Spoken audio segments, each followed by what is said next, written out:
Welcome to Flat Earth Debate Live. I'm your host Nathan Oakley, and if you are new to this channel, or you've not done so already, then be sure to subscribe, hit the bell notification icon and join button if you'd like to become a Nathan Oakley 1980 channel member and keep up to date with the Flat Earth Debate. If you would like to support the channel, there is a super chat that runs alongside each of these shows while they are live, and there's also a PayPal, Patreon, crypto and thanks button in the info box below the video. Most importantly, if you'd like to join the discussion, simply mute the page you are currently watching, then click the link in the info box below this video to join the panel and express your views on the nature of Earth. If you do join, please don't swear. If you do, you'll be ejected, and if you are, please don't try to rejoin the stream using sock accounts. You'll be warmly welcome back on the next stream. Please also share the show on social media. Sharing the show obviously increases the live audience, but this in turn increases the chances of a more diverse panel, so please share the show on Facebook and X. Now we are joined by Paul, the Adam Meakin, Arthur, Neil, and a whole bunch of people in Discord, so welcome one and all. Good afternoon. Happy New Year! Good morning. Happy New Year, Happy Christmas, depending on when you're watching this. If you're watching it live, it's not quite New Year yet, but there we go. Got Arwin joining us as well. We'll say a big warm welcome to Arwin. Hello, Arwin. How you doing? Good to have you. Hello, Nathan. Yeah, no, hello. That was actually me. Hello, good to see you. Hello, Arthur, as well. It's just every time somebody doesn't respond to you, you do the little voice like they're imitating them. But I like to do your little voice in imitating me. No, he doesn't. Nathan's always ace. I agree. Nathan is fantastic. Exactly. Anyway, right, let's do a bit of housekeeping as we've got a few people lined up. And if you're in the Discord server, welcome, of course. Please feel free to join in if you want to. And as I say in every single introduction, if you want to join the show, there's a link in the info box. You can just get your way into the old Discord server. Let's do a bit of housekeeping. Okay. Any evidence of a physical geometric sphere edge that's a horizon formerly known as Earth curvature? The boat was on land. Never gonna let that one go. It would have worked in 2017 though, wouldn't it? Let's be honest. Oh, to him it still works. I've been listening to Brian's. I've been listening to many Brian's videos. Brian drops it in and he's just, I'm over OTT when I come to taking the mickey out of Ruhif. And how's that geometric horizon working out for you? Ruhif is my over-the-top way of drawing attention to that. But when Brian does it in his videos, he just does it quite subtly. Well, you know, Ruhif thinks he's got a geometric horizon that he can appeal to. He often refers to this things like that. He's just a lot more subtle about it. And I can imagine that little twist of the knife from Brian is a lot more painful than my over-the-top drawing attention. I don't know, maybe I don't know Ruhif well enough to know what he'd take personally. If you're new to the show, this is a long-standing former participant with the show. Glenn would come on to the show and debate when we were already losing because we still begged the question of the proof of nothing Earth curve calculator alongside our globe Earth counterparts, one of which was Glenn Williamson or Ruhif. Anyway, he still appeals after the Black Swan being 4 years old to a geometric horizon he no longer has, which is amusing to me, and also amusing when I hear Brian subtly alluding to that fact in his videos. It's a question that's changed now. It used to be a thing of frustration. I'm waiting, wanting them to allude that the horizon is the leading edge of a ball. It's a please confirm that thing that I seek for them to affirm before I destroy them with the Black Swan. Used to be like I say, before the Black Swan, it was a point of contention, but now it's like I say, it's a point of affirmation. I want them to confirm that for me, so I can move forward with a militarized Black Swan. Well, the same applies, and I want this to be weaponized by the people who are watching it that do go out into debate. So if you're just a casual watcher, this doesn't apply to you. But if you're at the tip of the spear, you're here and you're debating out on the circuit and you want to know how the best argumentation moves forward, Adam's sentiment in that regard is true for you're going to need a flat earth for that, which is to say that I now find myself waiting for them to make a positive claim so I can use their positive claim to affirm a flat earth with it. So at the moment, measured flat Earth, hashtag Earth is measured flat. Now, we don't have to go far to give you an example of Earth being measured flat, built on flat, navigated flat, the maps being developed from the stars over a flat plane. These are all flat Earth measurements that are easy to allude to, but I actually prefer not to, as much as my sentiment to the audience going forward is reassert over and over again that you're going to need a flat Earth. But for what? Well, for their claim in this instance. Let them make their claim. Well, define measurement for me. Well, you give me a globe claim and I'll make damn sure you know how Earth's measured flat for it. Oh, Nathan, have you heard? There's in the news again. A new Black Swan event is about to arrive in 2024. I will assume this has nothing directly relatable to the nature of flat Earth debate or anything that we discuss as a black swan. It's a generic term. It's Karl Popper. But go on, what's the current black swan? No, it's not the Karl Popper analogy. I know, it won't be. I know, but what is the current? This is a black swan moment, like we've referred to as. It's utilizing and affirming. Just tell me what it is. No, it's supposedly another looming banking crisis of that thing that's everybody knows pretty much. Like, yeah, this should really collapse soon. But they're saying it again. It's always funny every time they now bring up the black swan. It's just like, yeah, black swan, just like 2020, right? I did see that as a coincidence. I mean, at any given time, there's a reasonable chance that somebody somewhere is going to be using a Karl Popper analogy or has done in the recent past, right? So I don't know.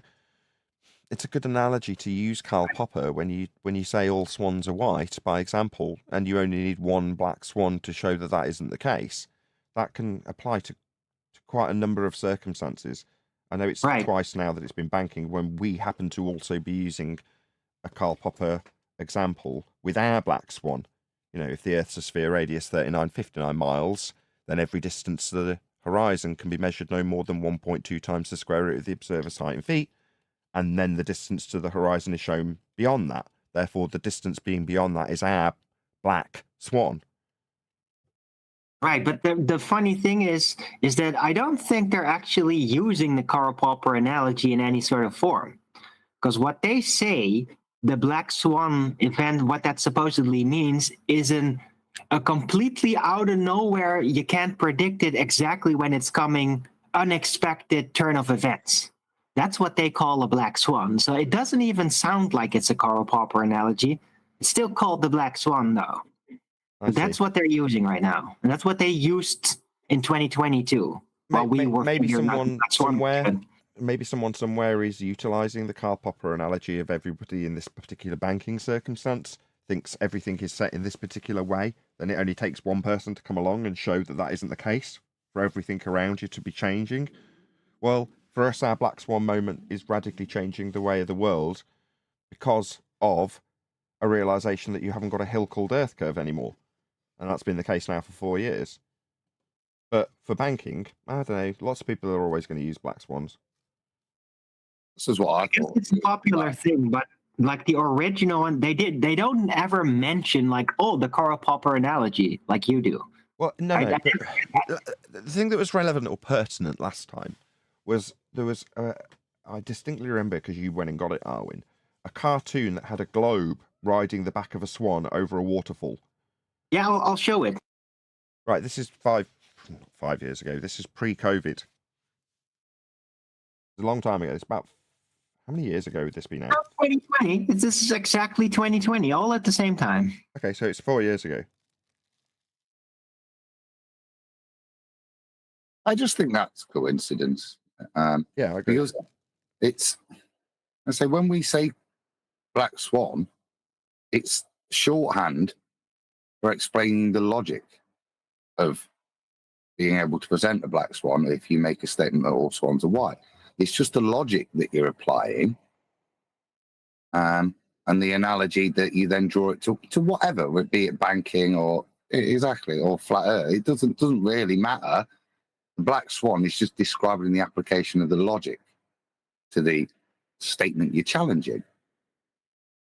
If P then Q, not Q, therefore not P.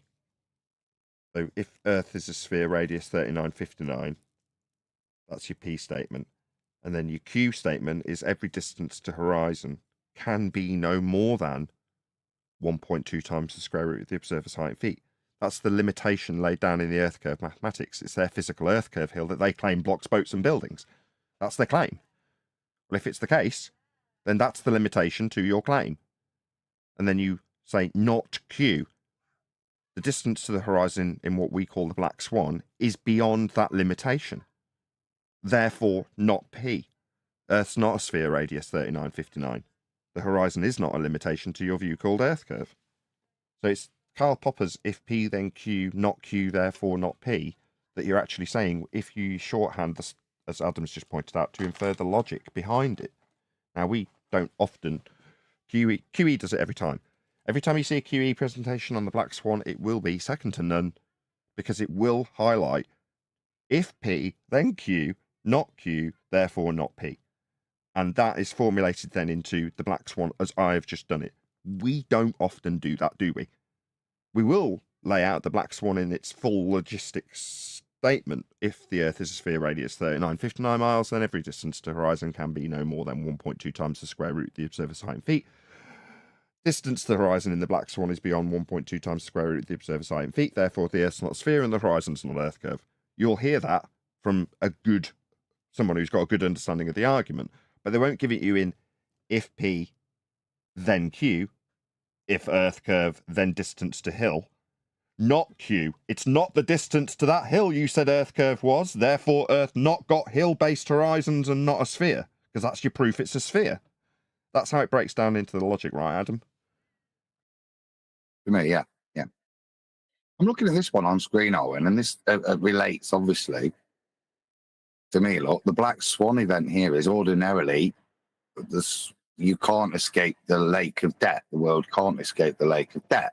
However, if it rides on a black swan of coronal fear, then it can escape the lake of death. So it changes the rules. It's the Black Swan event for how to get out of debt. You can't. There's no way out. All swans are white, except we've now got a coronal fear Black Swan. Black Swan event here being that debt could be escaped, which is a hidden rule that you can't escape debt. That's how what keeps their world together, doesn't it? Controlled together. Yeah. Well, all I'm mostly seeing here is a globe being terrified for being discovered for what it is. It's like he's about to have his feet dipped into the burning lake, but like a black swan is like, oh no, something really big to distract you from hell. I'm gonna pull you through this river of fire. That's what I'm seeing. Okay, well, there's a certain group of people that have an idea or a notion of how the world behaves, and they describe it with this term called sync. So if you're a JLB fan, you may have heard this term bandied around. I was actually watching JLB yesterday as we're talking about this, right?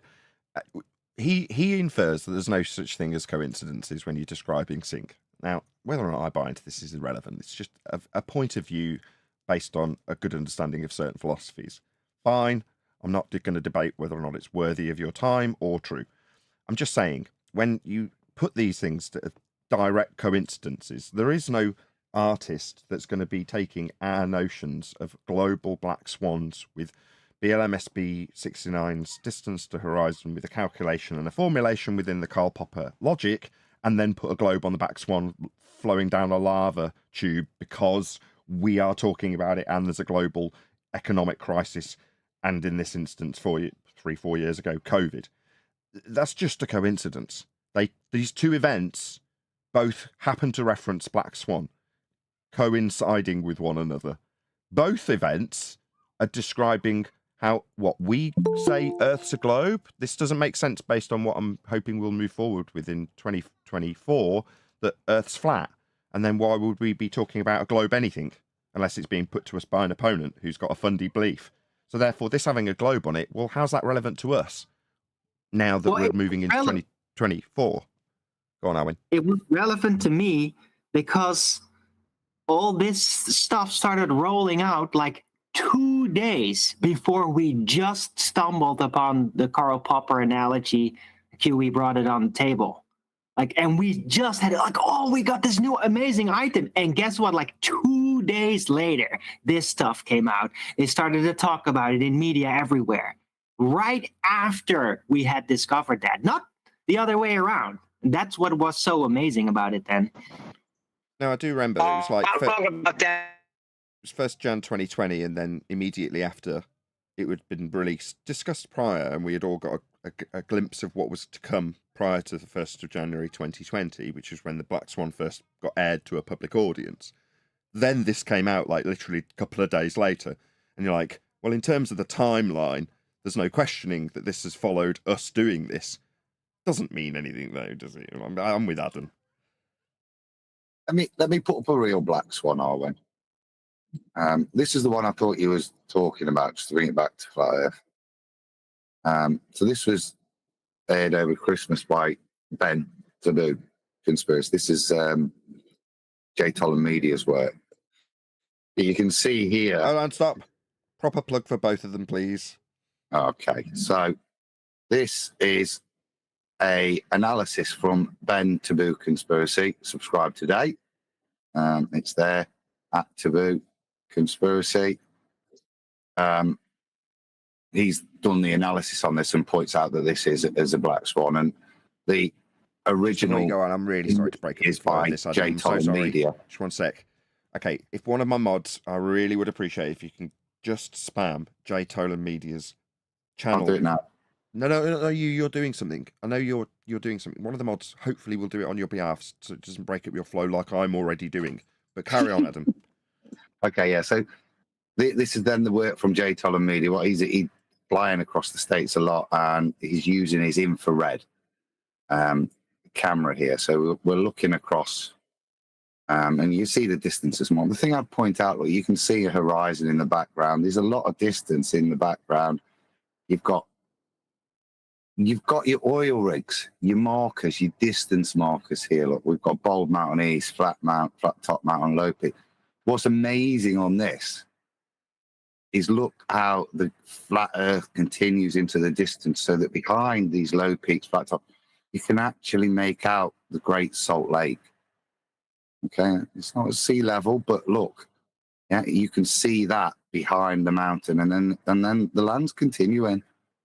And maybe you want to draw an arbitrary line to call it a horizon, and you can see that there. You can see sort of demarcation of sky and land, which is to me the definition.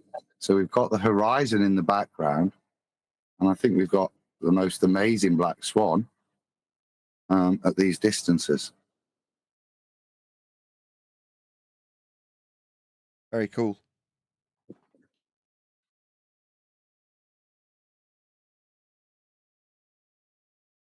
I mean, Ben does invoke a bit of Earth curve calculator refracted, just to kind of show the impossibilities.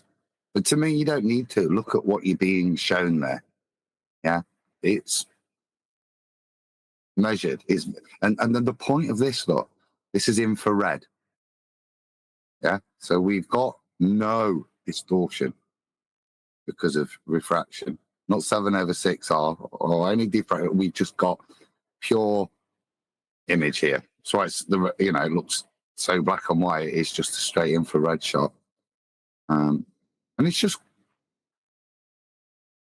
how flat can it be? Look at that. It fits perspective, and to be seeing the Great Lake behind the range is just amazing. Very cool. Right, we're going to do one more housekeeping question. Any scientific evidence of gravity?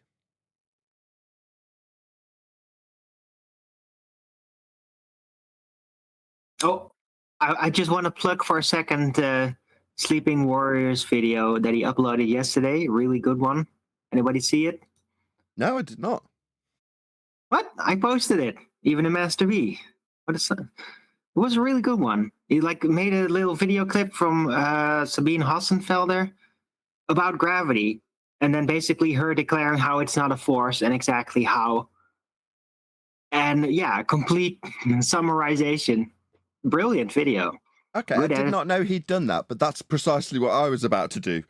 I haven't watched this yet. Right, okay, I don't know if anybody has watched this yet, but I like to do these things cold, so I intentionally haven't watched this. So while I was out and about, happened to be publishing one of the shows at either my mother-in-law's or my parents' house, I forget which, but I saw this pop up on the suggestions. I was like, I can't remember. One of the panel was pointing out that subtly in a recent Sabine Hosselenfelder video, she'd been highlighting her error in regards to gravity being a force, which she'd alluded to, and then we'd corrected, may or may not be as a result of that, but she then corrected herself mid-video. But now she's done a very specific video on exactly that, titled Gravity is Not a Force. But what does that mean? So, as is always the case, and that's why the housekeeping question was just asked, so we'd tail into it, but Arwen's, or Sleeping Warrior, has sort of beat me to it by the looks of things, which is great, because he's obviously had the same idea as me in that regard, which is, you know, like minds think alike and all that sort of stuff. Anyway, there's a link going by in the chat right now.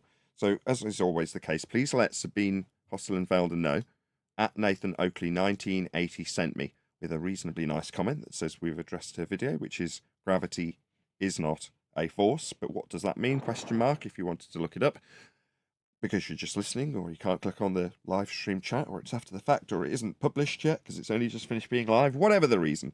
Hopefully I've waffled on long enough for a few of you to actually click on that link literally right now as we are live and I'm getting interrupted, that you can let them know at Nathan Oakley 1980 sent me, and just tell her that we responded to the video. The idea behind it is that hopefully, should Sabine Hosselenfelder actually do a response to us, either critiquing or applauding her efforts in regards to this particular subject matter, she would put a link to our video. That is to say, she'd put a link like I have just done for her in our live stream chat, sending people our way to comment, like, subscribe to Nathan Oakley 1980, as I am suggesting you do, or don't do, whatever you feel. Just click on that link. It's going by in the live stream chat, and hopefully that is enough waffly waffle for people to have done that and come back and see that we're still doing the call to action, and whoever was going to interrupt is going to interrupt now, and you'll get the continuation of the show having let her know that Nathan Oakley 1980 sent me. Go ahead, whoever that was. I was going to say, I went back and looked, and the messages I tried to leave about Nathan Oakley sent me, or Nathan Oakley 1980 sent me. I can't find those messages from past videos that we've covered anywhere. I just would wonder if anyone else would like to go back and look and see if they can find their messages where if they have posted, if they actually exist anymore. Seems a bit outrageous if that's the purpose YouTube have laid out for having the @ symbol within the YouTube algorithm, so that you can talk specifically about other channels within YouTube when you've been recommended. That's the purpose of it. I watched their training video. Yet, what, you go to a channel and YouTube remove your comment? Maybe, maybe not. Maybe Sabine would prefer that people who are addressing her aren't highlighted in her comments, regardless of how much algorithmic love it offers her. You just don't know. So that could be just that each and every videographer goes, what? At Nathan Oakley's responded. And they go, oh, fantastic. I love it when people send video comments my way and help me in the algorithm and get me some more views. I wonder what he said about me. Oh, I'm going to remove every comment that has ever... That might be the case. Are we able to watch Tony's vid? I've not seen it yet. Well, we're going to watch Sabine. I don't want to watch him responding to pretty Sabine. much Sabine's video. We will watch it, but his response to Sabine is his response. We're going to give our response, hopefully now, Adam. I haven't actually leveled this up yet, so can you just give me a second just so I can make sure the levels are okay? It's taught us that gravity is not a force, and that's probably the most misunderstood physics fact I watched the whole ever. thing the other day Like, because John even D posted it in physicists Skype. get... It was the first link I saw for it. Okay, well, you've now called upon yourself to give us a little preamble then, Paul. Thank you for nominating yourself. Well, I just found it, with everything we know now, I just found the whole explanation of it very funny, because they're going with the whole modern, up-to-date indie space-time thing, and it's just, I don't know, it just sounds even more ridiculous than the balls in the shed. It is. Idea. It is. Kudos, again, 2 mentions already. QE, about, it's got to be 7 years ago now, was like, I want them to claim bent space-time. Pseudo-Riemannian force space-time is the easiest thing to undo ever. What, you want to talk to me about a pseudo-geometry? And how that will generate a force when it's pure mathematics? No, it's really easy to overcome because it is really stupid, Paul. But when they're asserting 108-year, now almost 109-year out-of-date rhetoric of mass attracting mass, when it's superseded by Einsteinian pseudo-force space bending, you got a problem. You first got them to concede to their own bloody rhetoric, as Sabine is now doing. So let's listen. Thanks for the preamble. Get it wrong all the time. Gravity is not a force, and since there's no force pushing down on you, that means you're currently accelerating upwards. Unless you're watching. What? Sorry, because there's no force acting on me, it means I'm accelerating upwards. Talk about baseless assertion. No, having no force act on me doesn't mean I'm accelerating upwards. That's utterly absurd. It's just a way of pushing the scale in the other direction. So when you're at 0, they need you to think that that's 1. 1g! Because that's exactly what they say it is. But you're not doing anything. You're not moving in any direction. But apparently, if there's no force acting on you, it means you're accelerating upwards. No. Yes. She's actually invoking the upward rising Earth and then bending it around the globe. That's what she's going to do. I understand where she's going with the equivalence principle. She knows what E equals mc squared is, right, Craig? Watching this from the ISS, in which case, please say hi to the moon. How does gravity work if it's not a force? Sorry, it doesn't. It's a bent pseudo-geometry. It doesn't do any work. See this word here, Sabine? Work? To do work, you need to be a force. That's what we'll talk about today. We just covered it. Without the gobbledygook, well, we'll be the judge of that. There's quite a lot of gobbledygook. An accelerometer is a device that measures acceleration. Okay. Well, if we're not moving, but you just say we're accelerating upwards, you're now going to justify this with an accelerometer, are you? When I'm not moving and you've disclaimed that I'm not moving. But also simultaneously moving upwards, because obviously if you've not got any force acting on you, you're moving upwards. No. An accelerometer is a device that measures acceleration. If you'd hold an accelerometer steadily in your hand, it'd tell you it's accelerated upwards. Would it? Doesn't that sound You stupid? want to take that back to the shop then, don't you? I'd probably want to return it. Yeah. This isn't hypothetical where... Sorry, it's not hypothetical. You get an accelerometer, you keep it stationary, but yeah, it's saying that it's going up. That's going to cause a problem. I've got an accelerometer in my phone right now, and if I hold it out and use the spirit level function and I hold it steady, it says it's being held steady. It doesn't say I'm accelerating up. The accelerometers aren't registering anything. Yeah, but you can presuppose that it's moving up. No, that's a lie. She just claimed that the accelerometer will say I'm moving up if I hold it steady. It's not what the accelerometer will do. It's not registering an acceleration when it's static. That's why it registers static. Correct and correct. Yes, Adam, absolutely correct. Also, Arwen, strangely, also 100% correct. Yes, Arwen, she's got to beg the question. She's asserted it twice. The fact that she's wrong is irrelevant. She's got to beg the question. She's going to be having you accelerating up because there's no force acting on you. You understand that no force, because gravity's not one, means you're accelerating up, Arwen. You understand that? Yes, of course he does. That's why Arwen reiterated it. Yep. Yeah, but that's because she started, hasn't she, with fallacy. She started with the fallacy that there isn't a force pushing you down, therefore there has to be one moving you up. And she's proceeded from that point as a point of acceptance. And she masks it, look, because she says, what does she say? Gravity is not a force, and since there's no force pushing down on you, there must be one pushing up. You're just pushing down on you. That means you are currently accelerating upwards, right? Fallacy. Then she throws in a distractor, unless you're watching from the ISS, in which case, please say hi to the moon. Listen to that deception and, sleight of hand. Acceleration. If you'd hold an accelerometer steadily in your hand, it'd tell you it's accelerated upwards. This isn't hypothetical, weird, theoretical physics talk. You can buy one and just see what it says.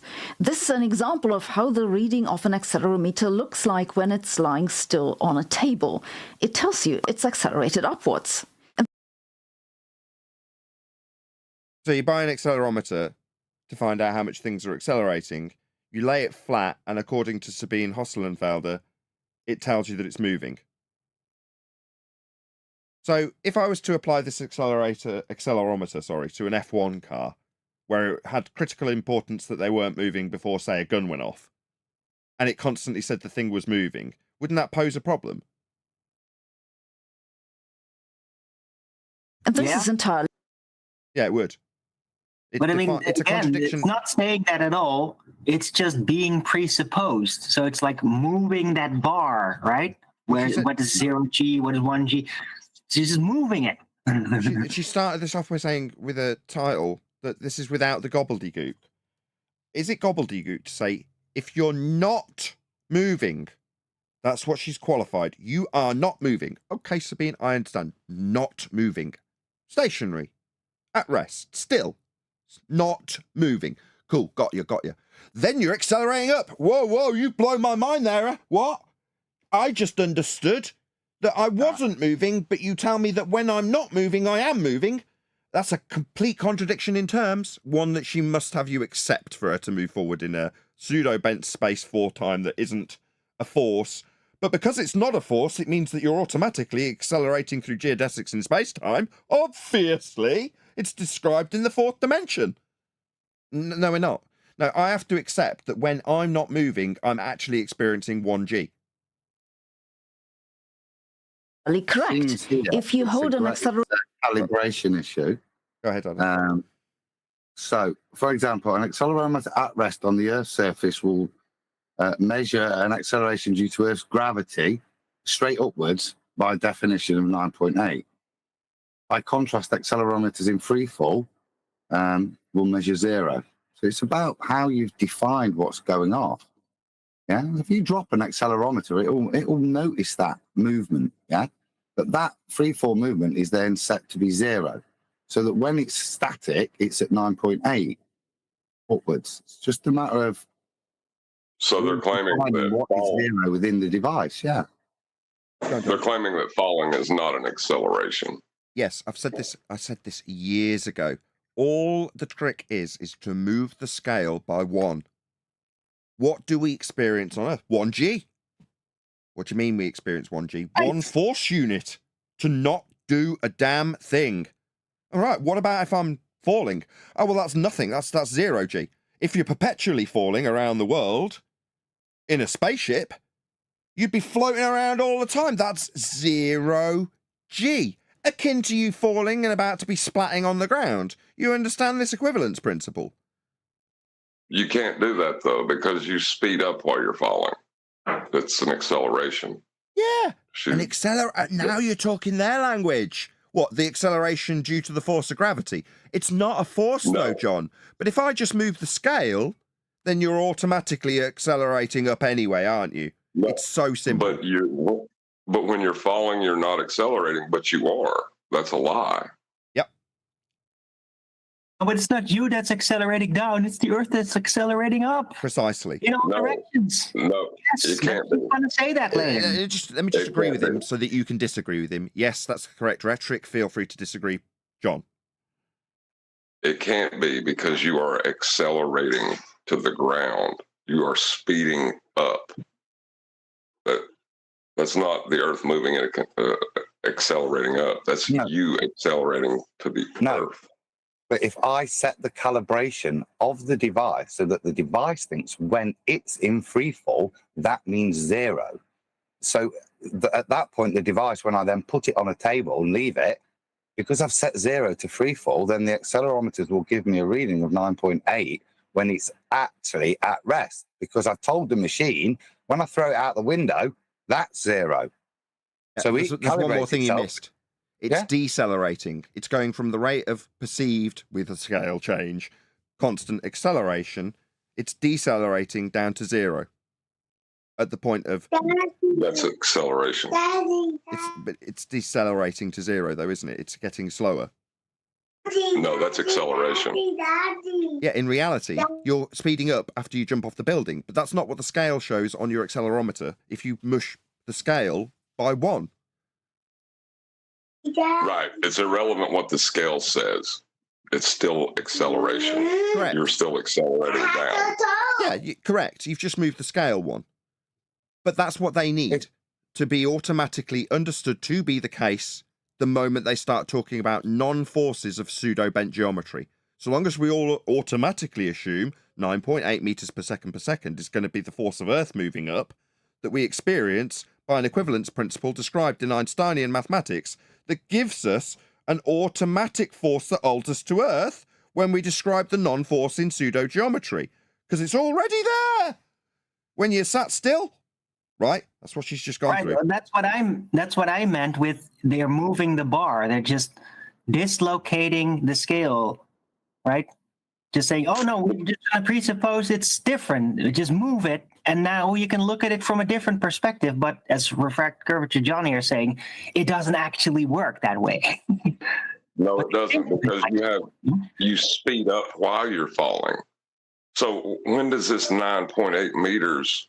Is it as soon as you throw it? Is it when it reaches the maximum speed it can fall through air? When does 9.8 meters exactly happen? Acceleration anymore, John. It's about presupposing that accelerating is always there and decelerating is just like the opposite. It's just moving the whole thing around, making it very confusing. Making it false. That too. But also primarily very confusing. Yeah, but so false that you need to take it into a pseudo-force-based geometry with time being bent as the result of that geodesic in space-time giving us on Earth a constant value, where when you're sat still, you've still got a force of gravity. But it isn't a force when you describe it in the bent geodesic for space-time of Einsteinian force space, is it? So your confusion should be addressed within the Einsteinian mathematics if you're a baller, because then your confusion isn't being addressed with the fact that it's just wrong, John. Right, but the confusion doesn't work within the Einsteinian concept either, because when you first begin to fall, you are not traveling at the maximum rate of fall yet.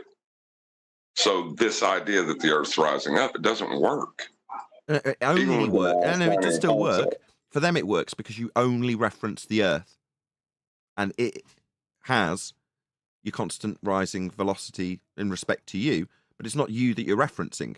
It's the Earth, isn't it, in their description? But your acceleration is changing. There's you talking about you and what you're doing when it's specifically and only in reference to what Earth's doing. So try again and only start with what Earth does, and then you'll be on the right track. Then the accelerometer cannot measure that. But it is. Look on the little squiggly lines that she shows you, John. What I'm saying is she's referencing the accelerometer to say that it can measure that. But when I point out that it can't measure that, you're saying it's only measuring Earth. Yes, and then I can take you to Einsteinian pseudo-geometry simply because what you say is correct. It is wrong. But if I take you to a pseudo-bent space fourth-time geometry, then when I describe a bent geodesic in space-time, I will hope that that will take us well away from the fact that this is just based in an incorrect assertion that starts with an acceleration when you're not doing anything. Right, but they have a fixed 9.8 meters per second. No, per second. That's not true. No, it's per second squared. That's not true. Whatever, that's not true. No, you've got to start somewhere. But if you're already accelerating up at the rate that the Earth is accelerating up, that's your starting point in their mathematics, isn't it? You are as one with that eternally moving up reference frame. So therefore, you can start with that premise, and she does, and shows it you on the scale that's just been moved up one when she shows you an accelerometer. We all clear? Now, further to that, John. Down in Australia. We'll get to that later. That's only relative to your example. For that example on a ball, you would be moving up in Australia. You only can do one And place at a didn't time. And you do one place at a time. disprove all of gravity? I'll be the when baller and just they say drop the clearly, feather in the- do you understand bent geodesics in space-time? If the answer is no, then Mr. Ignorant, you need to step out of this conversation. That's what I would do as a baller. And if you say yes, then good, we can argue about bent geodesics in space-time for a bit, can't we? Let's not worry about Australia. If you want it to be in Australia, we can do the example in Australia. But it's going to be the same exact principle. I'm not a we're only baller. describing it from the man in Australia's point of view, not juxtaposing it with me in England. And in Australia, yeah, Earth's still rising up for him too. Do you understand bent geodesics in space-time? If the answer's no, then fine, I'll explain them to you, moving us further away from the reality of Earth and Australia and ball and antipodal positioning. And I'm going to keep talking long words till you get bored. Are you bored yet? No, I'm very interested. And I'm not a globe baller. I know you're not. I was just asking if I'm being the baller. that was... I know you're not. I'm being the baller. Okay.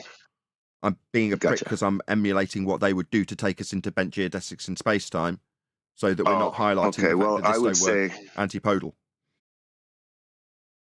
Well, I would say that since space is imaginary and time is just like a thought, that you're using words without definition. Space-time is not a thing. There isn't space.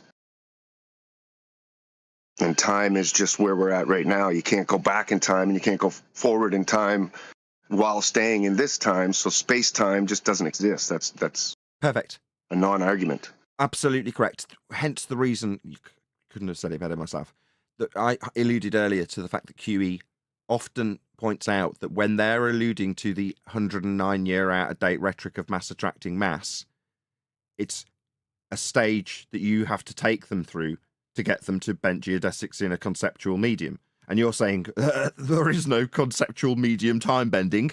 Yeah, it's that easy, isn't it? Is it, Jason? It's that easy when you get them to understand and disseminate their own rhetoric of Einstein. It's just not true, is it? Easy. No, it's not. It can't be. And when they dropped the feather and the bowling ball in the vacuum chamber, and then Buddy concluded that the ball and feather never moved, but the Earth moved to them, well, they still disproved gravity because gravity should uphold it. If they floated like they were in space because there was no air, then that means that there's no gravity. Correct. So what you're essentially pointing out at this stage, and Sabine Hosselfelder may do the same, is that it's completely superseding mass attracting mass. Absolutely correct, Jason. Yeah. Thanks for having me, guys. This is wonderful. Well, it's just nice that you're going through the motions of something that QE wanted to get people to appreciate 7 or 8 years ago, which is to say, why are we arguing about 108 year at the time? It was 102 year out of date. I remember, saying it's 100 years out of date when it was a couple of years after that in actual time. But ultimately speaking, it's gone from that to almost 110 years out of date in the time that QE's been perpetuating this notion that they've only got a mass attracting mass force because they need one. The moment you get into bent pseudo force-based geometry, it's pseudo geometry. It's all in the maths. What do they need then? They just need to beg the question that there's automatically a force of Earth moving up. That's what they've just told you. That's what Sabine's telling you. And so long as we can swallow that total garbage that's really easy to just go, no, I don't accept your contradiction in terms. I don't accept that when I am sitting not moving up, that I'm moving up. Because you say when I'm still, I'm moving up. And therefore when I'm falling, I'm at zero. Because that's utterly absurd.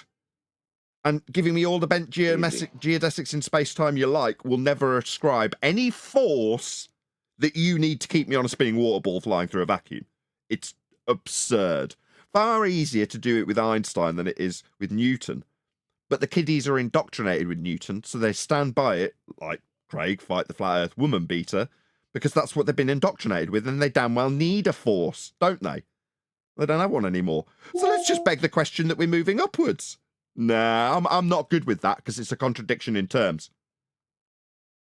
Well, with the 9.8 meters per second downward, where do you get downwards on a sphere? There's only in and out.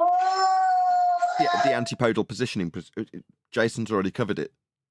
Exactly. That's where he started, isn't it? That was you, wasn't it, Jason? Before I give credit to you, someone else might have said it. Was it? I think it was me. I'm not sure though. Was that not the first thing you came with? Does this work in Australia or something like that? I'll take the credit. Yeah, that was the first thing I said. Yeah, that's what I thought. Exactly. And I just got around it as the baller and said, well, we're only going to do it from the one position at a time. If you want to describe Australia, then it's going to work exactly the same way for that reference point on a sphere. Go on, John. Take it to pieces. Irrelevant. 9.8 meters per second only applies in relation to a horizontal plane because it's downward. Yeah.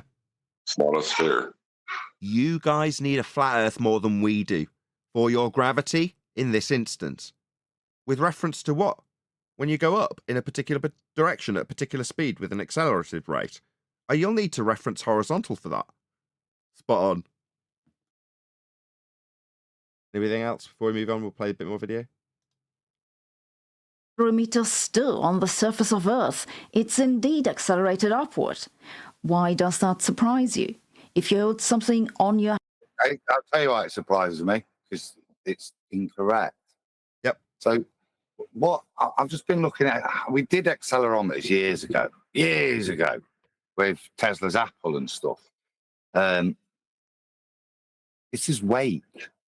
This is why you have to set it, because you've basically got a weight on a spring is an accelerometer, and you're measuring vibration based on 3 different axis springs. But it's still a weight on a spring. So that's why you're going to get a reading on a weight on a spring when it's at rest, even, because you're stretching the spring. Now, if you bother to reset that string stretch, as you would like you do on a set of scales, so the things you measure are commensurate from 0, but they're not doing that. What they do is reset the structure to give you this false force so that the machine reads you're going up at 9.8 when it's actually at rest. Well, that's a misnomer, isn't it? Yeah, because that what that force, which she's claiming is not a force, that is actually weight that's being measured by the device at that point. It's just the stretch of the spring in that direction.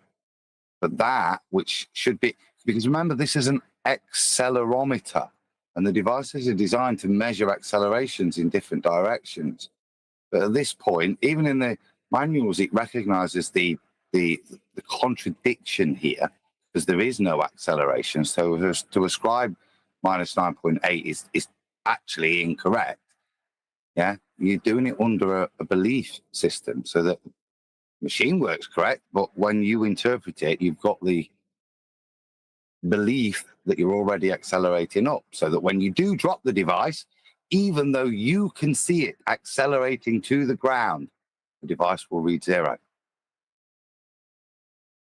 The hand, you feel that it's pressing against your hand downward.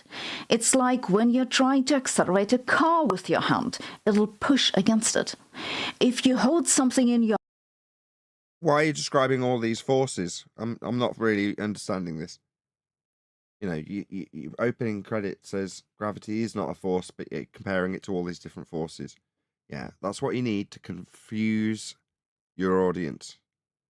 So your doublespeak works. Your hand, that's not the gravitational force pushing it down. Sorry, what gravitational force? It's not the force that we automatically assume when we transpose it into you moving when you're not moving. So it's not that force. Because gravity isn't a force.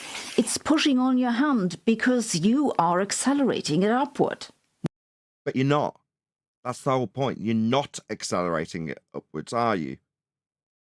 If you were, you wouldn't be describing it as not moving. But you need to automatically have an acceleration in place to replace the out-of-date, 109-year out-of-date mass-attracting mass force that held us all to your spinning water ball. that's been derived from flat Earth measurements. So it makes sense when you transpose a flat Earth measurement onto a ball that we're not standing on, because people ask why you wouldn't fly off it. Therefore, you got a force, but you haven't got a force. So you just take that non-force of mass attracting mass, which it doesn't, and say that we're automatically experiencing a force of constant upwards. Earth's moving up. Totally absurd, easy to overcome, garbage.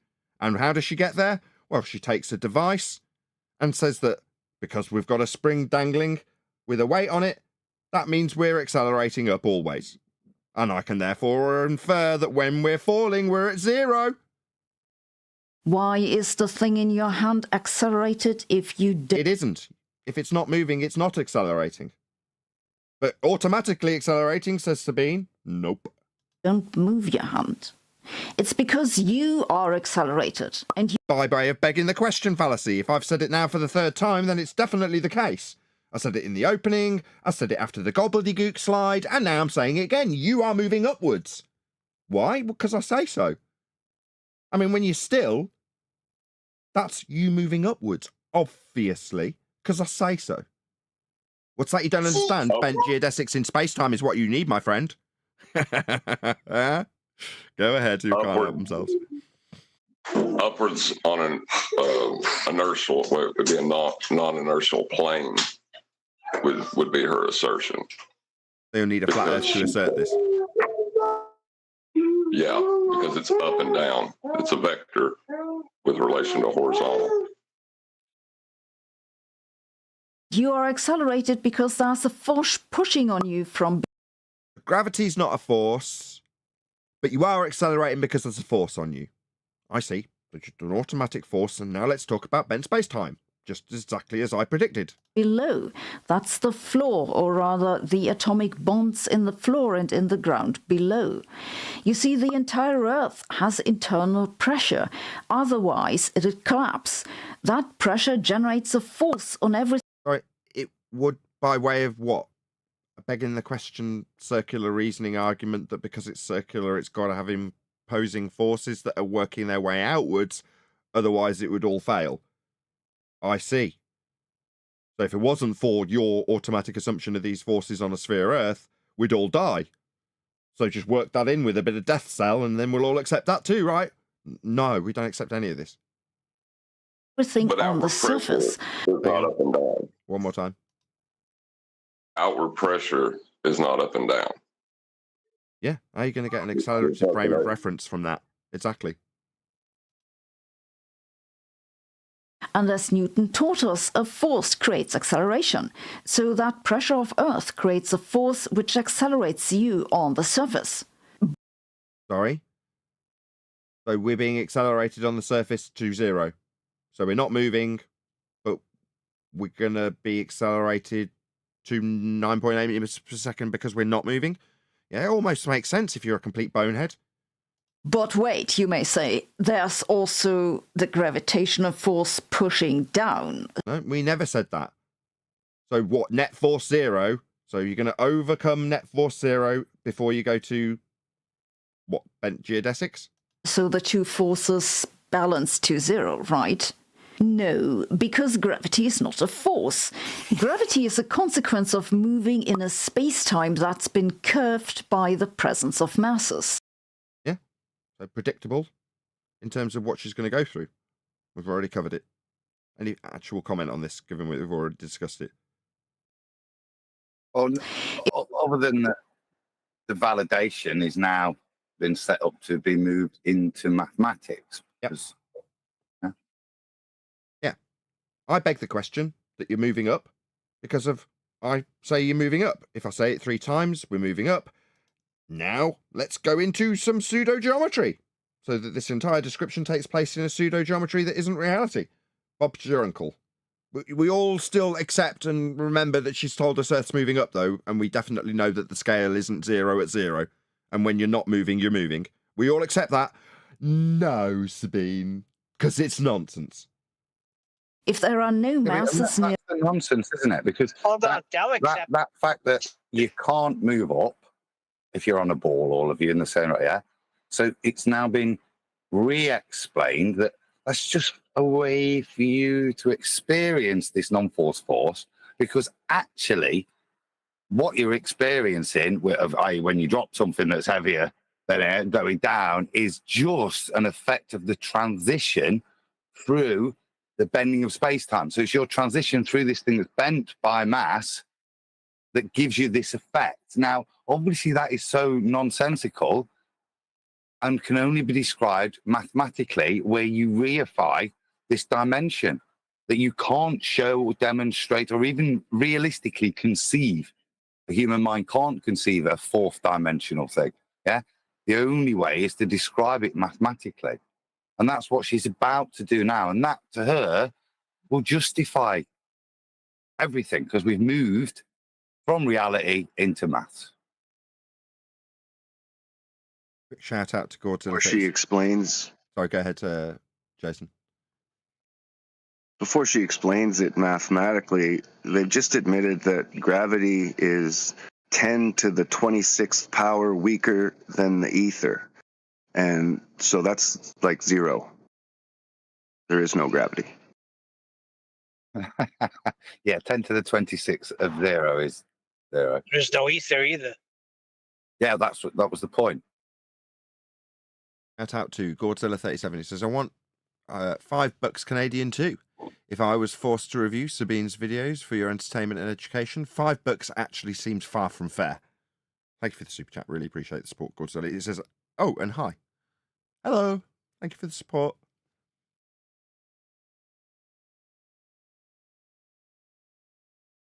Nearby to curve spacetime, it's flat. So long as there's no force acting on an object in this flat spacetime, the object will move in a straight line. If there are masses nearby... There's a little dangly carrot for anybody to leech onto. Oh, something's flat in this bent geodesic spacetime in a pseudo-geometry, mathematics, non-physics. Who cares? This is all nonsense. You can't travel spacetime. Time's a concept.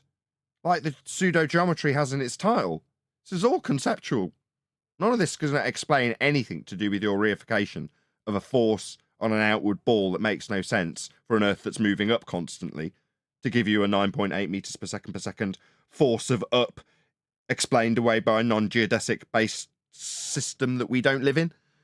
This is all garbage. This is total gobbledygook. Sabine, you lie with your slides. Space-time will curve, and the object no longer moves in a straight line. All we will get is total nonsense in a bent geodesic world of pseudo-geometry now. None of this will have any physics base at all. That is to say, none of this is physical. Even in the absence of a force. It's imaginary in nation now, because the justification law is if we were able to have a object which was not surrounded by any other masses and it was traveling through space, it'd travel in a straight line because there'd be no bending of space-time. And therefore, you know that there's bending of space-time because that's how we experience weight. Yeah? Because there are masses around us. I see. So what you're saying, if we weren't going on the weaving sort of snake-like back and forth S-shaped motion that we have to take because of the unicorns that are invisible that we have to negotiate in that motion, there'd be no motion. And basically the world would collapse because it wasn't following that constant vibration, which an S-shaped path dodging unicorns is. If we weren't following that constant vibration, we wouldn't have the constant vibration that we experience here on Earth. Some know it as the hum. Well, therefore, we have to have those unicorns that we're dodging in that S-shaped pattern to create the vibration. Therefore, unicorns. So it only seems reasonable.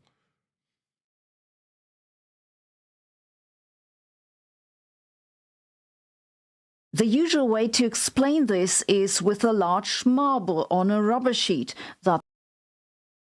Why? I don't see any bent space-time here. I see very much a physical material bending. This could be described in Euclidean three-dimensional space, as opposed to with only a bent space-time being reified out of the bent physical material. No, Sabine, this is three-dimensional. On a two-dimensional screen, I might add. But nevertheless, definitely no fourth dimension in this presentation, Sabine. I feel lied to. Where's the fourth dimension? Oh, it's not there? So what? But if I think of the bent sheet in 3D physical reality as though it was the fourth dimensional space-time geodesic bending, like if I imagine myself as a 2D playing card. If I was a 2D playing card, I wouldn't know that there was a world that was three-dimensional, because I'd be two-dimensional. So if I'm that playing card, I can't picture the three-dimensionality beyond my world, because I'm a flat piece of paper. But likewise, I, in a three-dimensional world that this example's set in, can't experience the fourth dimensional geodesic that this represents. It's just an analogy. No, there's no 4D space time in this garbage. Yeah, you're just making it up. Yeah, that's why it's called pseudo in the title, Sabine. Yeah, Einstein very clearly made it explicitly stated that this is pseudo-Riemannian for space-time. Only exists in the maths. But yet you've decided to reify it in something that's clearly a three-dimensional physical representation. I feel cheated, Sabine. I do feel like you are actually a con man. Like a complete fraud, a con artist, cheating people. You're telling them that this is magic fourth-dimensional world. Magic, Sabine. And how do you show them it? Well, with three-dimensional worlds that everybody already experiences. That's a con, isn't it? That's a con. We're being conned with this. They're telling you there's a magic world that you don't see, called a time dimension. Time sounds familiar, right? Well, what does it represent? Oh, well, it's this. Your bench sheet. That's time dimensions right there, says the magician. This is a complete con. We're being had, aren't we? That deforms the rubber. This is an analogy for Rubber is an analogy for bent warping geodesics in a space-time pseudo-dimension? How dare you, you fraud, you con. You're conning the world, Sabine. It's a disgrace. With your repetition of this Einsteinian garbage. Publish and be damned, you fraud. how, say, a planet curves space-time around it. Oh, I see. So this is analogous to how the lights in the sky bent a non-physical pseudo-Riemannian time dimension because this sheet bends when you put a marble on it. And that's what the lights in the sky are doing. They're all sat on bent rubber sheets. Oh, it's just an analogy. Yeah, I called it before you said it. And then another smaller marble, which You expect it. Get your phone sorted, Neil.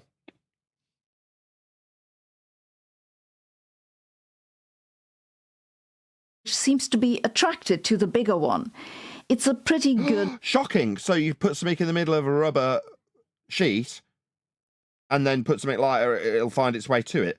Therefore, that's what we're doing. We just don't see it, but obviously we're on a much longer timeline because time has also got an idea of how we progress through the known universe and also a bent geodesic in itself as a dimension. Of course, and therefore that's represented by this rubber sheet here, you complete con artist. No, it isn't. Nobody else getting as annoyed as I am at being conned by a clear fraud with a shell game on the street telling us that there's a world that we don't know that's being experienced by bending rubber. Nobody else outraged by this. I am. I'm a bit irritated. It's a fraud. I'm It's frustrated a by lie. the opposite effect that the model will demonstrate as well. Is that supposed to be Earth and the Moon?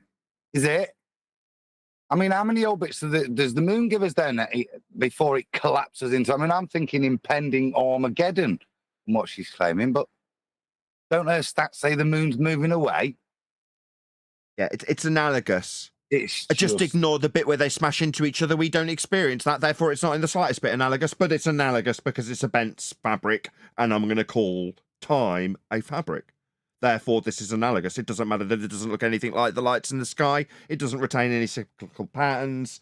They just smash into each other. And obviously, when you look up in the lights in the sky, they don't do that. But I'm going to say it's analogous because I just need you to see a warping fabric. Because in a minute, I'm going to tell you that time is that fabric in three-dimensionality examples that I've given you here. Just an analogy, though. good visualization. It's just that you shouldn't ask why the big marble bends the rubber. Then it gets really confusing. So in this curve... Does it? Well, We wouldn't go into tensile strength or anything then. It just confused people. tensile strength beyond the grasp of most people with your non-gobbledygook world of a fourth dimension represented by a three-dimensional bent rubber. It's too complicated to explain tensile strength. I don't think so. Have I just been told I'm too stupid to understand the real explanation by Yes. the big? Yes, you can have the convoluted gaggle-screw gobbledygook of bent fourth-dimensional pseudo-Riemannian force space-time given to you, but the example of how the rubber bends is just beyond your meagre little brain, Mr. Meakin. Thank you for saving me that pain, Sabine. Space-time around. Isn't that how all con jobs work, though? Yes, because the good point. confidence of the person ripping you off. Yeah, you're too stupid to understand this. That's right. Excellent point, John. You don't worry your stupid little precious little head. Have confidence in me to tell you how bent geodesic space-time is. I will educate you. You put your faith in me, because I'm confident in what I tell you. You're confident, right, Sabine? That bent geodesics in space-time are represented by a bit of rubber, and that's how the stars aren't smashing into each other, because it's analogous. Con artist, fraud. That's what the world's undergoing. That's all this is. The whole thing. The globe Earth is just a massive fraud. Perpetrated by people like her. She's conning you. The planet, if there's no force acting on you, you fall towards the planet. Do you? What about all the gas around this so-called planet in your reification taken from a flat Earth measurement? Wouldn't all the gas, based on entropic law, the second law of thermodynamics, expand out into the area of volume? Because even in your own stupid rhetoric, you've got a man that needs to keep his gas within this spacesuit, so the gas doesn't expand into the black area of space.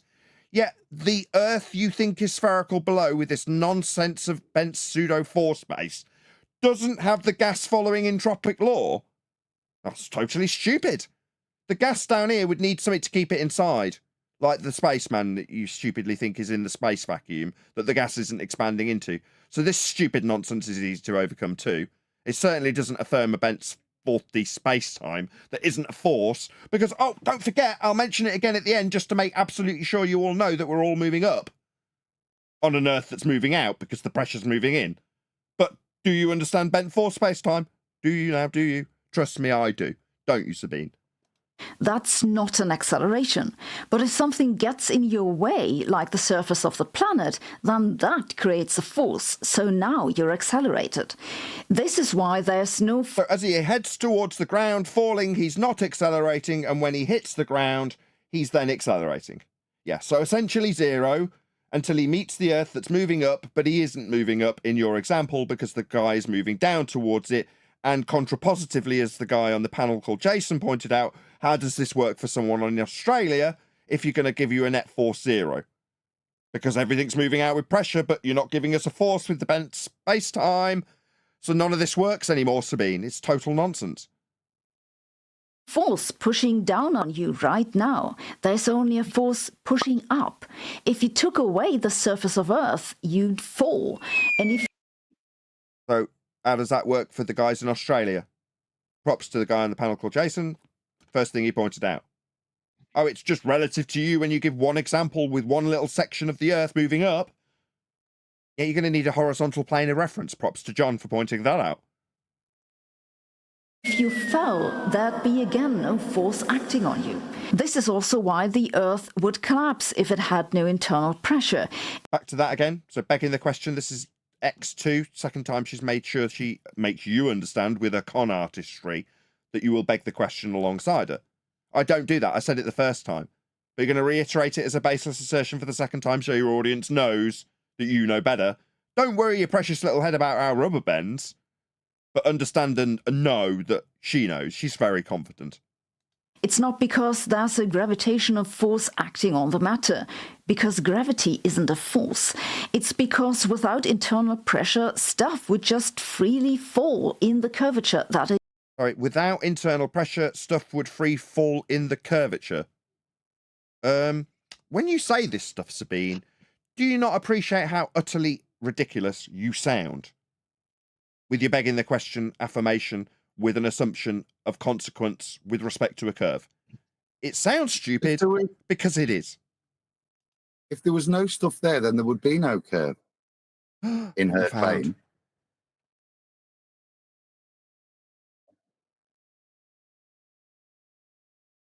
It itself creates. Without internal pressure, Earth would form a tiny black hole about 3 millimeters in diameter, and the real estate market would go to hell. Likewise, There you if it go. wasn't for the Truth. unicorns we're negotiating with a vibration in an S shape as we traverse a sky vacuum, we would all implode. Because without that vibration, things would go very bad very quickly. I, in fact, would assert that the unicorns, were they to leave our presence, negating the curve-shaped path in an S shape for the vibration, in the libration, you wouldn't have the black hole that you suggest, but a red dwarf. That's what Earth would become. It's the S-shaped motion that's stopping us not being a red dwarf. Obviously. How absurd. What does she take her audience for?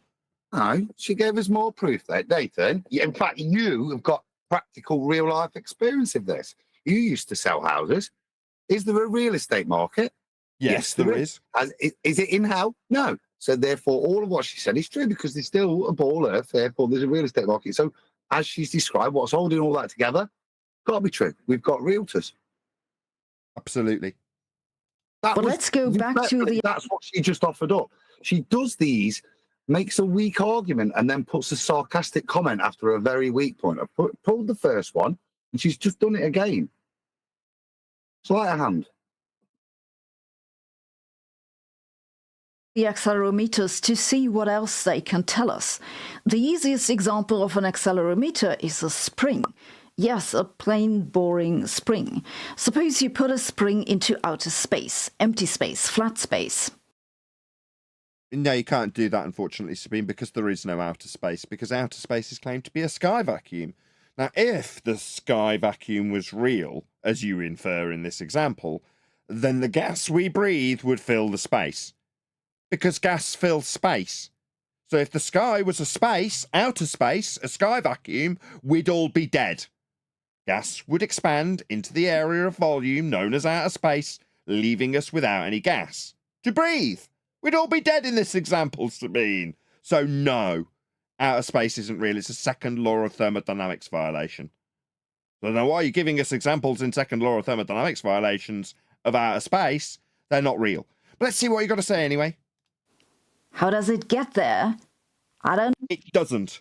There is no outer space to get to. In the same way, if I gave you a spring example in Narnia, you wouldn't be questioning how you get to Narnia. No, maybe Bob the astronaut lost it on a spacewalk? Why do we think we can get there? Because astronauts are liars. They lie about going to outer space. Did you want to add something, Jason? Or are you just hot micing? Hot micing. I wasn't saying anything, sorry, I just moved. I'll turn my mic off. No worries. Hear these things happen? Okay, there's a spring in outer space for whatever reason. It'll have... Okay, I'll do that too. There's a spring in Narnia too. For whatever reason. Why would we get to Narnia? Well, because we went through the wardrobe. What's that? You haven't got a wardrobe to go through? Oh, well, there are people who have done it. I'm just going to call them bastronauts. They're the ones who go through the wardrobe. So the bastronauts are holding the spring in Narnia. Likewise, there's a spring in outer space. It doesn't matter that Narnia is not real, and it doesn't matter that space is a second law of thermodynamics violation. Our example's going to take place in a parallel universe of both Narnia and outer space because of the bastronauts and astronauts. Cool? We all cool? have some extension. Now, if you tie that spring to a rocket and that rocket blasts off, what's going to happen with the spring? If you tie the spring to one of the sleds that the White Witch is riding, what do you think's going to happen to the spring in Narnia? Let's find out. It'll expand so long as the velocity... Whoa. Yeah, in Narnia, it's not that the spring expands, the entire world of Narnia contracts around the White Witch. Do you not know anything about Narnia physics? It may seem like it's expanding, but the White Witch doesn't go anywhere. I assure you, the world contracts around her. The velocity of the rocket changes. Why is that? Well, you'd say, why would the witch want to accelerate? She's whipping the horses. But she doesn't. The world just contracts around her.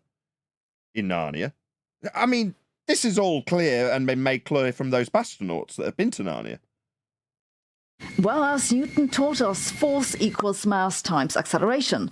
Does it? So if you accelerate one end of the spring, that creates What's mass? Anybody? What's mass? Which means weight. Weight? It's a place you go to in Roman Catholicism. It's called the Mass.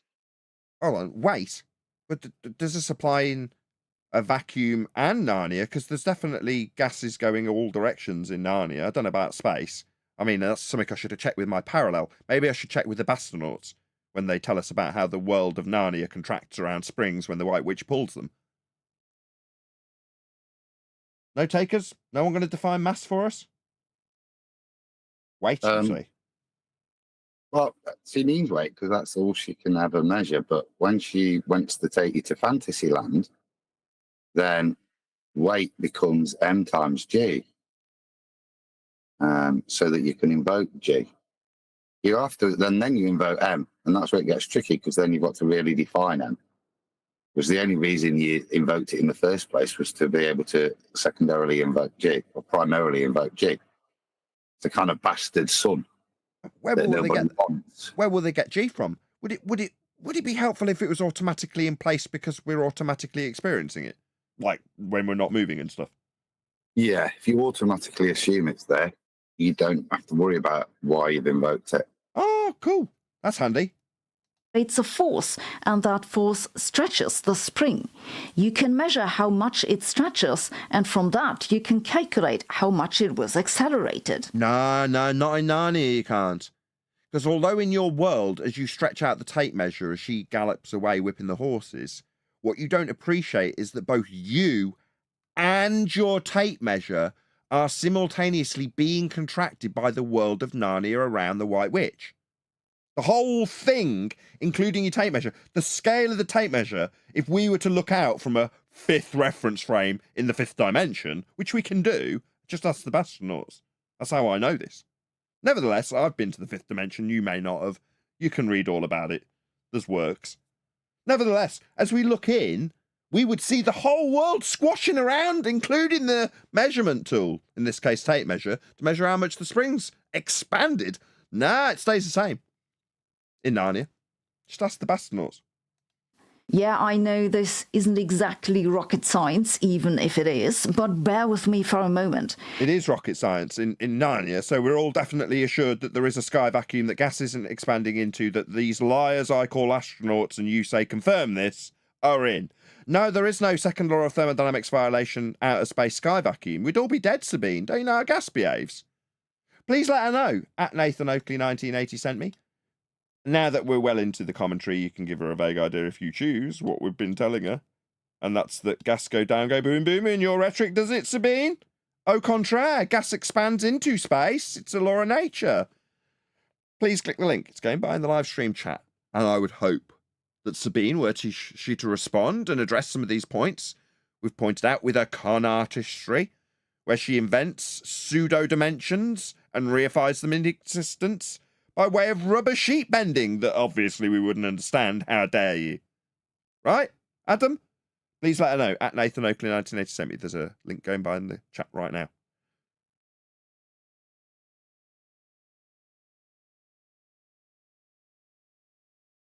This example tells us three very important things. First, you can use a spring to measure acceleration.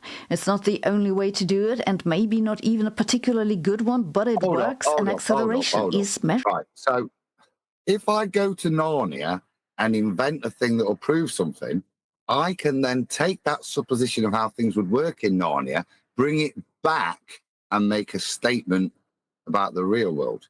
Yes. For example, in the fifth dimension, I can watch the entire world of Narnia contract around the White Witch. Now, if, obviously, nobody's actually attaching springs to the White Witch, you'd just be turned into a box of chocolates. But if you, hypothetically, were to attach a spring to the White Witch as she galloped away, all that would happen from your fifth-dimensional vantage point, Adam, as I am describing, and we'll take back into our real world shortly, you would see the whole world contracting around her. Now, I can take that example into our world. I can do that, Adam, yes, because I have described it from the fifth dimension. Did I not explain the fifth dimension to you while I was explaining watching and onlooking as the world of Narnia contracted around that damn spring I described? Yeah, I'm getting the understanding now. So even though I'm just going to experience it as a stretching spring, I've just got to know that from the science of knowing how it works in Narnia, I can be given the assurity that it's not the spring that's stretching, it's merely me that stretches. You wouldn't perceive any stretching. No, everything. No. Net stretching 0, Adam, in Narnia. So as you pull out the tape measure, from your vantage point, right, when you're watching the White Witch gallop away, let's say you've attached the spring to the lamppost, you will absolutely see the spring stretching. But in reality, the net stretch is 0 because the whole world is then contracting around that stretching because there's no force that's ever going to be exerted on the White Witch. You can't exert did I not remind you over and over again 3 times? You can't exert a force on the White Witch. Well, what if you were hypothetically attaching a spring to her? Well, then the world would contract around her, and we know this because of the very complex fifth dimensional geometry that I can describe it from when looking in on the world. Now, if you're just there experiencing in the first instance, you just watch the spring get bigger, and you can even pull out your tape measure and stretch the tape measure and go, it's 25 feet, it's 30 feet, it's 50 feet. But in reality, that spring and the tape measure and the whole world around you is getting smaller and smaller and smaller and smaller. So as I look at the spring, it doesn't change. Net spring force on which 0. You understand? Got you. Yeah, I've got you. And that's what I should apply to how I view the real world now. Yeah. Now, if we were to remove the spring, there's a huge force that's obviously automatically there that we all automatically experience. I mean, there's no spring to be pulling it or pushing it or watching or measuring, but we understand that the non-force that the witch experiences in stretching terms, if you were qualifying it with a spring, ultimately results in an always existing force that you don't experience, that we can now all assume together. It's the spring force of the contracting world in Narnia 5th dimension. You understand? That's quite a powerful force that we don't experience, because obviously spring tensions on witches aren't forces. Obviously, it's not a force, but the automatic assumption of the force that must be there is very strong. Keeps you to the world, in fact. It keeps you stuck to Narnia. I mean, you'd tear apart. Imagine what would happen to your body if that force wasn't there. When that happened, when the world, you'd be squashed to a pea, wouldn't you, Adam? Obviously. You're not squashed to a pea, are you? No. Proof. No, that's a lot better, because I was obviously struggling with the complexity of a bending rubber sheet. So thanks for simplifying that for me. Well, if you understood 5th dimensions, bless your little cotton socks, you'd have understood it immediately, but you need me here to explain it. You as well, the audience, bless you. I'm so grateful you're here. Please give me money. Also, fund me greatly if I go to a very old building and decide to lecture people on this stuff. Give me huge quantities of money for that. I implore you. Because you wouldn't understand it. And you need me to explain this to you. If it wasn't for me, how would you ever understand 5th dimensional spring bending in a witch-based Narnia world, Adam? And have you got reference to the, what did I call them again? Bastronauts that go through the wardrobe? No, you have not. But you know it's real. You know Narnia's there. You could mentally go there with me, couldn't you? Come with me now mentally to Narnia. Like, we could go to space. I think you should be given a grant to develop these mental journeys further for us all. I do too. Please smash the super chat. I am actually. I think he's being a little hard on her. On Sabine, she's a fraud. This is an outrage. She has no other space-time bending. What do you want her to do? What do I want her to do? Not tell people that there's a non-physical, beyond the mathematical, there is no 4D space-time to bend, but she's showing me bits of rubber. That's just a con. It's a complete con. Now, it's really easy to say that. Is it working on the rubber? Really Is easy. it working when she's using the rubber? It's working, right? So, what's so hard about understanding that? She demonstrated it. Neil, so her demonstrating it on the rubber, has that given you a lot of confidence in what she's actually referring to, that she knows what she's on about? Has your confidence in her authority increased because of that demonstration with rubber? Well, not just me. 90% of the Western world is confident in what she said.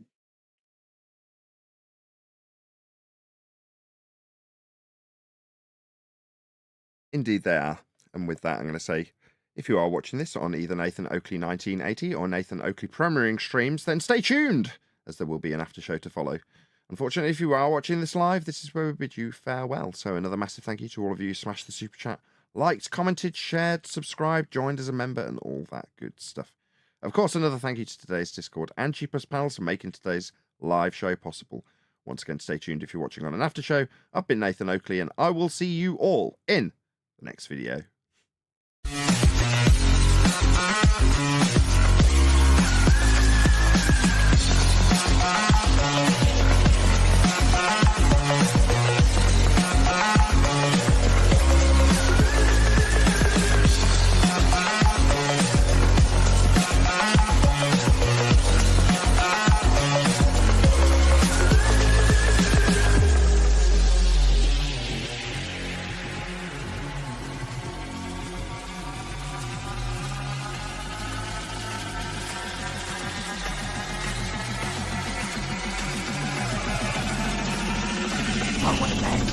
What a lovely day!